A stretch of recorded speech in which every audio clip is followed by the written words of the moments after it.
Hi there, I'm Rebecca and a really warm welcome back to my channel, Pumpkin Becki. This week is our Halloween edition and we are going to be making a pretty spooky fairy garden. Let's get started.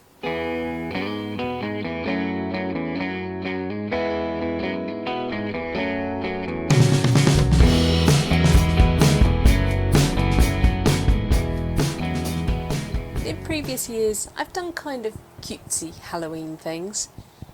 Last year was Katie and I doing a sponsored walk in fancy dress. Before that we've had guinea pig Halloween fun, and we've also done a kind of autumn fall, if you're American, inspired indoor fairy garden. This year we're doing something a lot spookier. It's not scary, but yeah, it's a lot more about the model making than necessarily the gardening. I've taken some footage of the model making processes. We'll go through that and we'll also have a quick look at the plants I intend to use. I've bought some moss because these mounding mosses are absolutely perfect for fairy gardens. I've got myself a tray of Rocky Mix Viola. There are some perfect Halloweeny colours in here. And I've got some other bits and pieces I can call on if I have room. But my planter is quite limited. I bought from China this really fun, well, it's supposed to be like a snack dish, like a party serving thing. Looks really fun like this. It is plastic, but you can remove the lid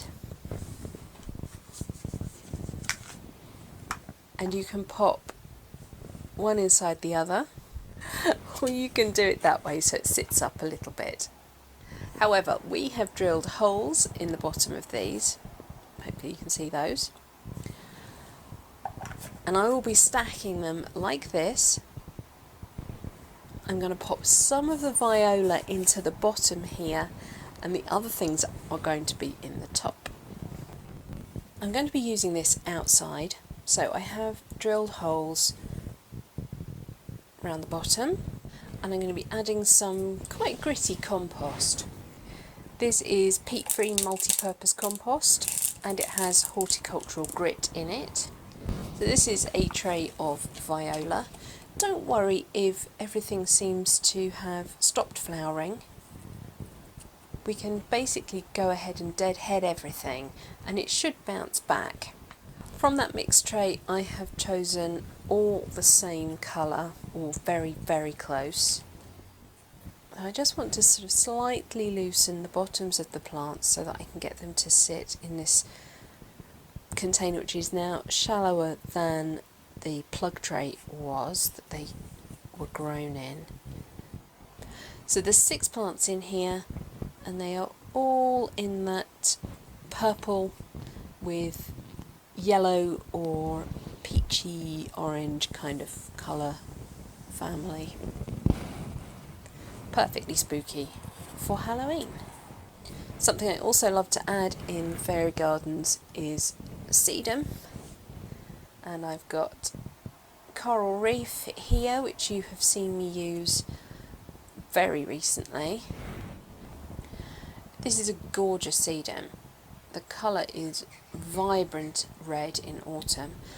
In summer it's paler green but with a sort of corally colouring to it, but then in autumn, bam, it goes this amazing red colour.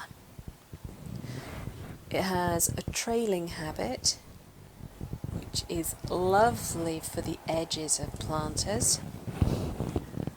And I'm just literally breaking pieces off plants and laying them onto the soil, and then topping up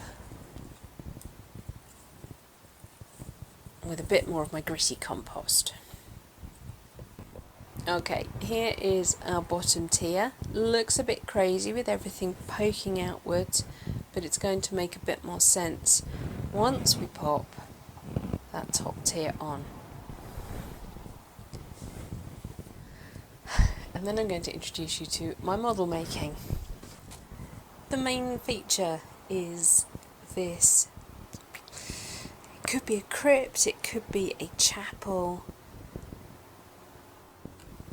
And yes, I made it. The only thing I didn't make are the little tiny skulls. But everything else I made. So I've intentionally made this too tall so that I can have some support from the planter itself. As we've seen from fairy gardens I've made, sinkage is a problem that needs to be overcome. I've made this step really tall, so the idea is that at least a section of that bottom step will be covered by soil. Though I also need to know what the plants are going to be doing before I try and fill it up too much. First thing I did was make an approximate template of the size of the planter. The modelling material I'm going to be using is Super Sculpey, and it's in medium, and I've got some of this wire mesh that I'm going to be using inside the building. I'd made myself a rough design on paper to the right size so that I could then lay out the mesh on the top, cut it to shape and size, and bend it to make the wings of the building, or the buttresses, I suppose.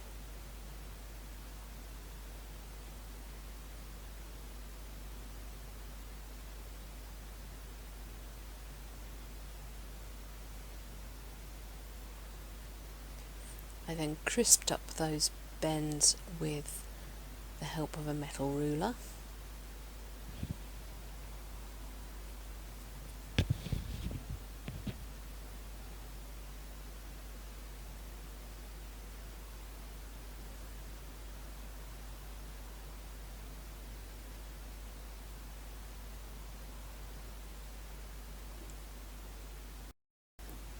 And use the template to make sure I'd flared those wings out far enough.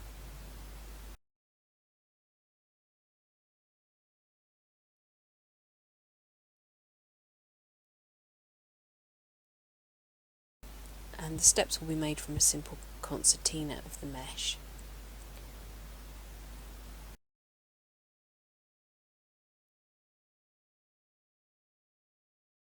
The Super Sculpey needs to be conditioned before you can actually start moulding it, so you warm it in your hands. And for this, what I wanted to do was kind of give myself something to work on. So I'm just sticking a really thin, scrappy layer of the Super Sculpey onto the mesh, poking it through the wire, really squishing it on so that it gives me something to build from.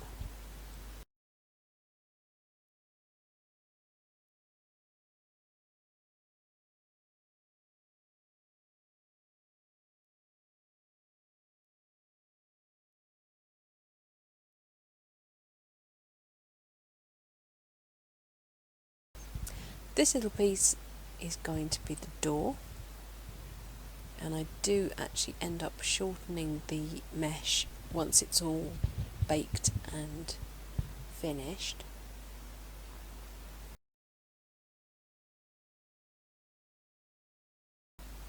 You can see that the Super Sculpey is really easy to mould and smooth with your fingers, and you can use tools to help make marks in them as well.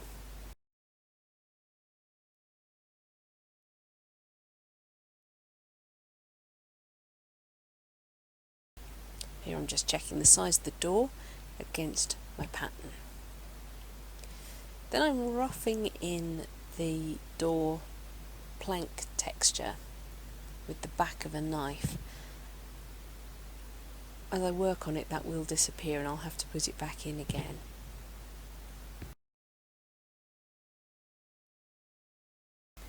And here I am taking out a little window in the door, and you will see what that's for later. Do make sure you stay tuned right till the very end. And then I'm also laying on a little clipped off piece of the mesh to look like a bar that goes through the window. You barely see it on the model, but it's just a little extra detail that I quite like. And now I'm coming back in with a needle to draw those door bars back in.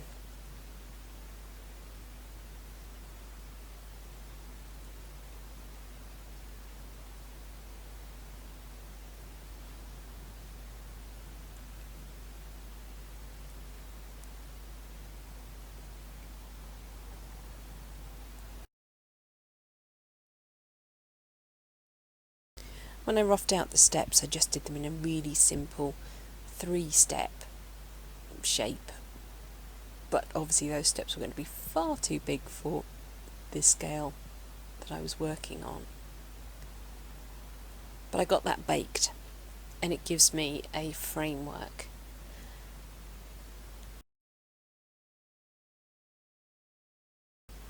Here's the back of the crypt once it's been baked. I gave it about 15 minutes at 100 degrees, so really low and quite a short baking time.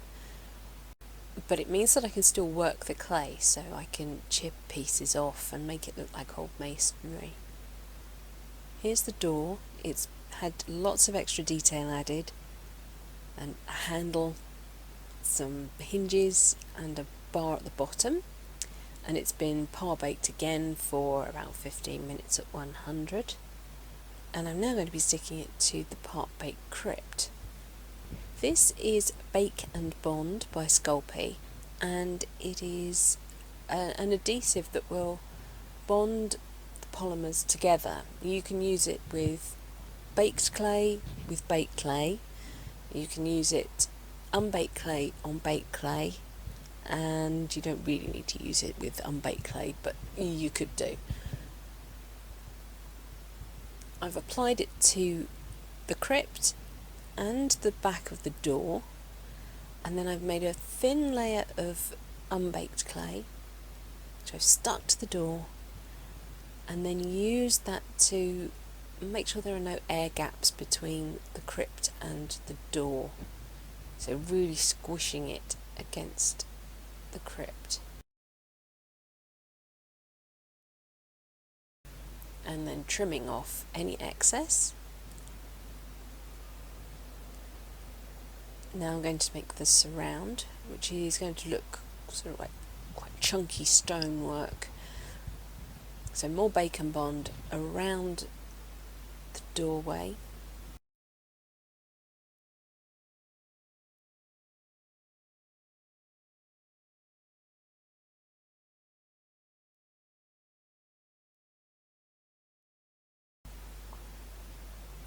And then just using my thumb to push it up against, and then this is a silicone tool, model making tool, which is fantastic, so you can sort of sharpen up edges, smooth out, or even make rough textures. I just work my way around the door.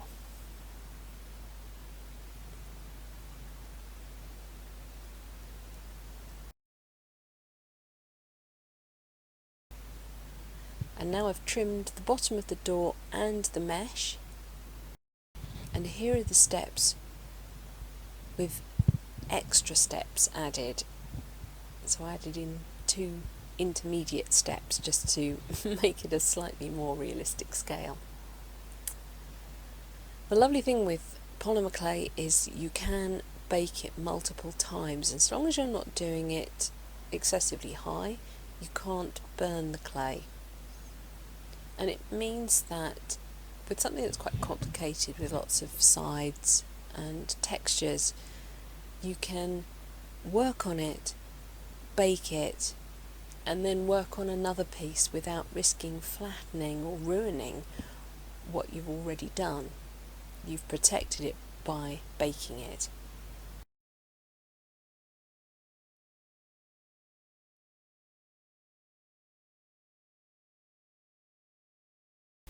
I've added a thin layer of wet clay onto the wall of the crypt, just on one side, so that I can start to add texture to it and also thicken up the walls. I want it to look like below the door level, coarse boulders have been used to build the wall, but then above the door level we have a finer brickwork, although it has been left to ruin, so it is crumbled and chipped and worn.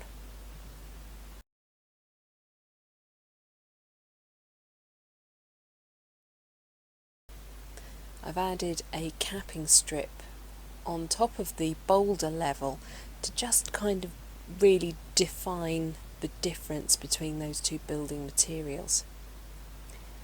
I've baked that side, and now I'm coming along and adding the detail to the other side.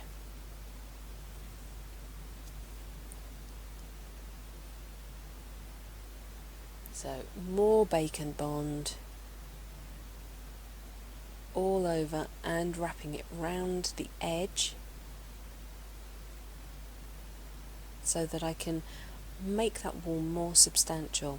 It doesn't need to be more substantial at the back, but it's good to give it that visual mass on the sides.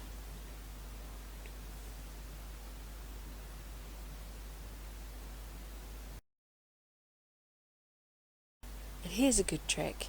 I'm using crumpled up tin foil to make masonry texture before I then go ahead and add the more formal brickwork.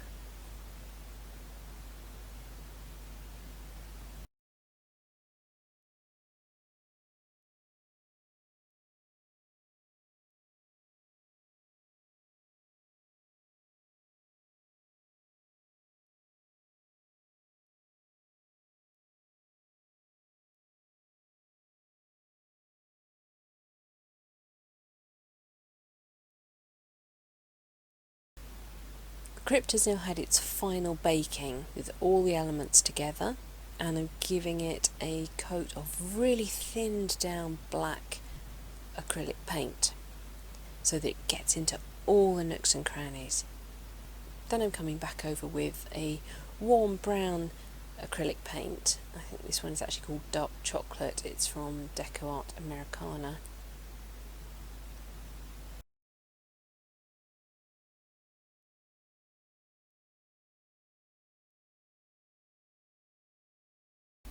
And then I am dry brushing tapioca acrylic paint from Folk Art over the top. Each layer is allowed to dry before I do the next layer, and this dry brushing really brings out all the texture.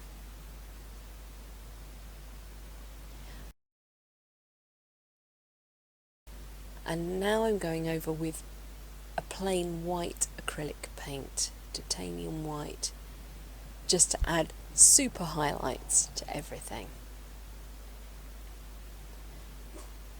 And it's amazing how much detail that brings out in the work.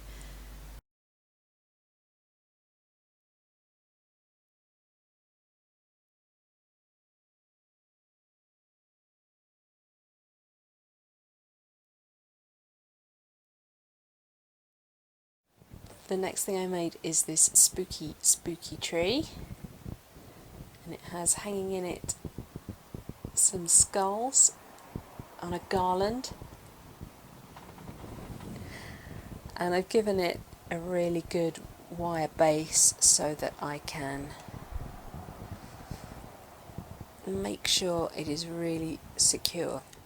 Now I knew I wasn't going to have enough room or probably depth for a proper tree, so I thought it would be safer to make my own one.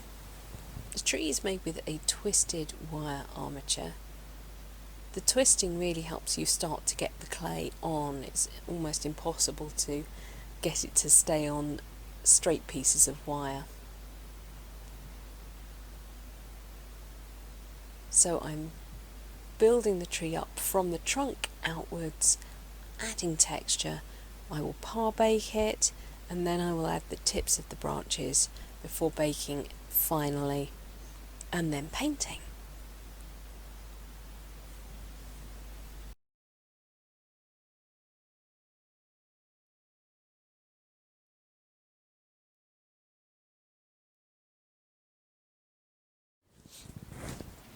I absolutely love these mosses. This one has actually been grown from a plug. And I'm just loosening off as much of the compost as I dare.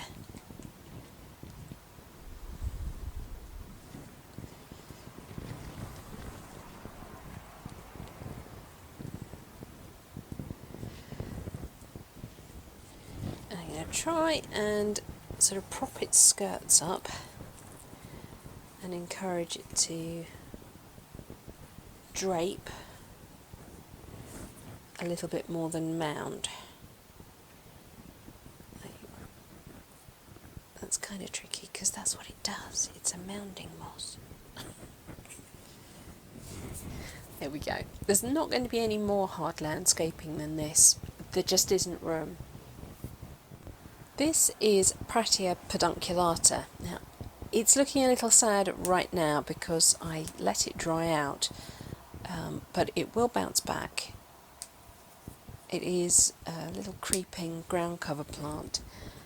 Lovely little leaves and has little tiny blue flowers as well, so really sweet. And I will be able to get that into there with no issue, and I promise it will bounce back and it will look lovely.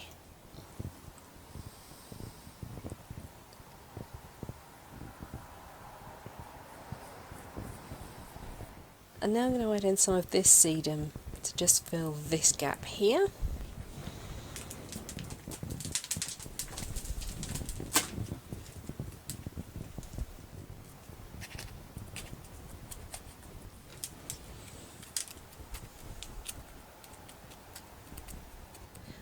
So this little sedum, being a succulent, is popping out new growth and roots all along stems, so I can literally just take pieces of it, tuck it in wherever I want to.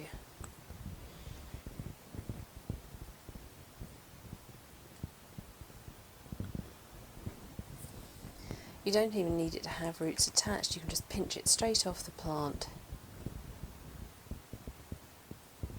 Poke it into your planter wherever you want it, and within days, weeks, you will have rooted cuttings. So I'm also just creating a little group of them around the back of the crypt. You could add some greening or mossing pins in just to help secure them until they've rooted. I don't think I'm going to need to. And now to add in the last decorative pieces.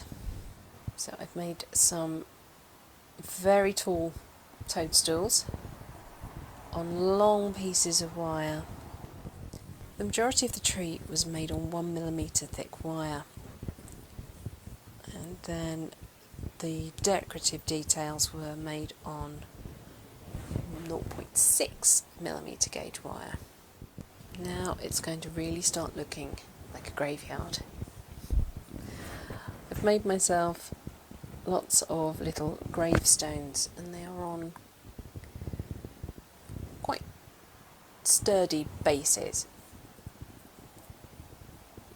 so that I can push them in and have them poking at interesting angles. Some of them I have made look really ancient and broken, with sort of a hint of writing on them maybe, but they're on this long spike so that I can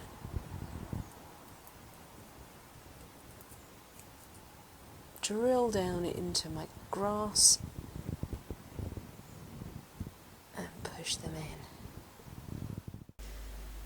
These little gravestones are so simple. It's the same clay, the same technique with adding texture with the tinfoil and a little needle, and they just add so much detail.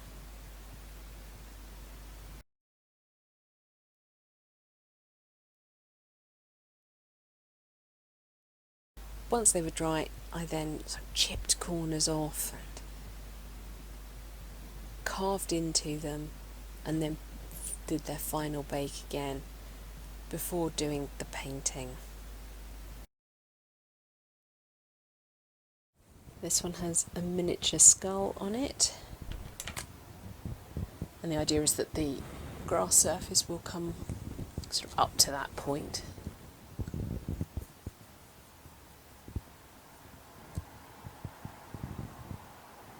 So the skull just peeks out. They don't all have to be up here on the grass. Here's one with a skull on the top.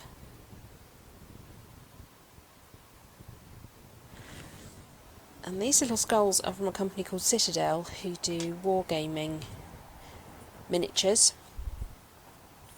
And they're a lot smaller than I kind of realised they were going to be, so that's why the whole design is much smaller scale than I would normally do for a fairy garden.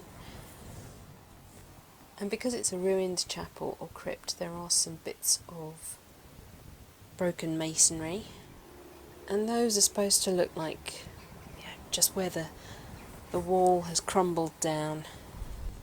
And now we're going to come back up to the tree, and I have one more raven to wire on. I think he's going to go on this branch.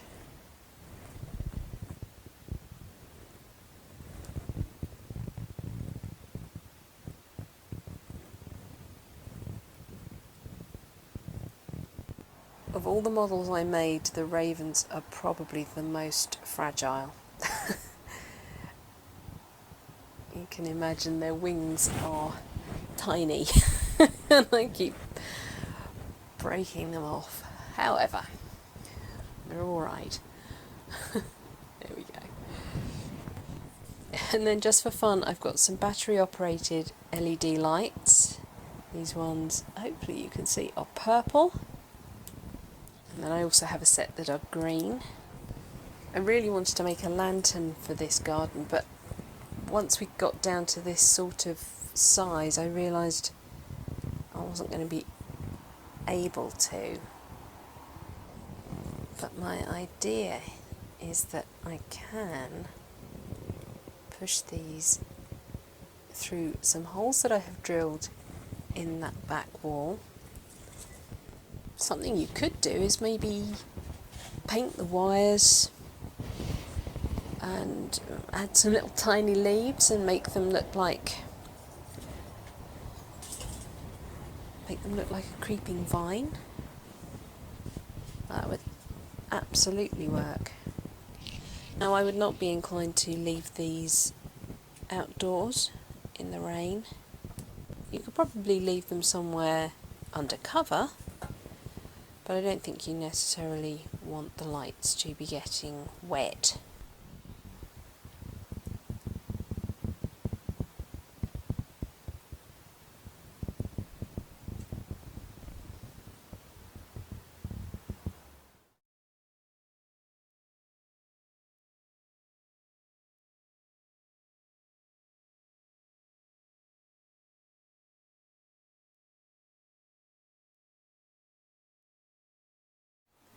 I'm so glad this worked out as well as it did.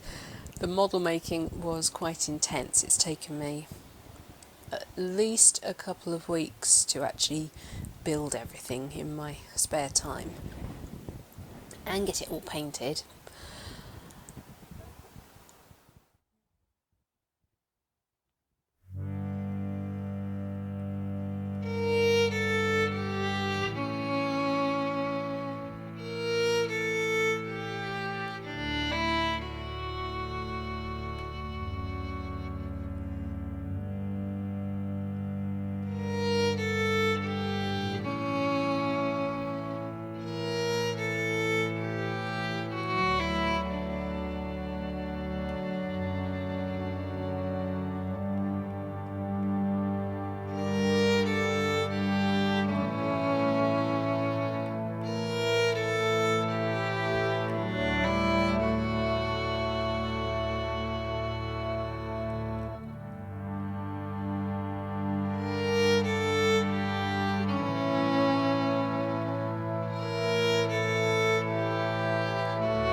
Right, that's it for this week's video. Thank you so much for watching. Please remember to rate, share and subscribe to me here on YouTube. And until next time, bye!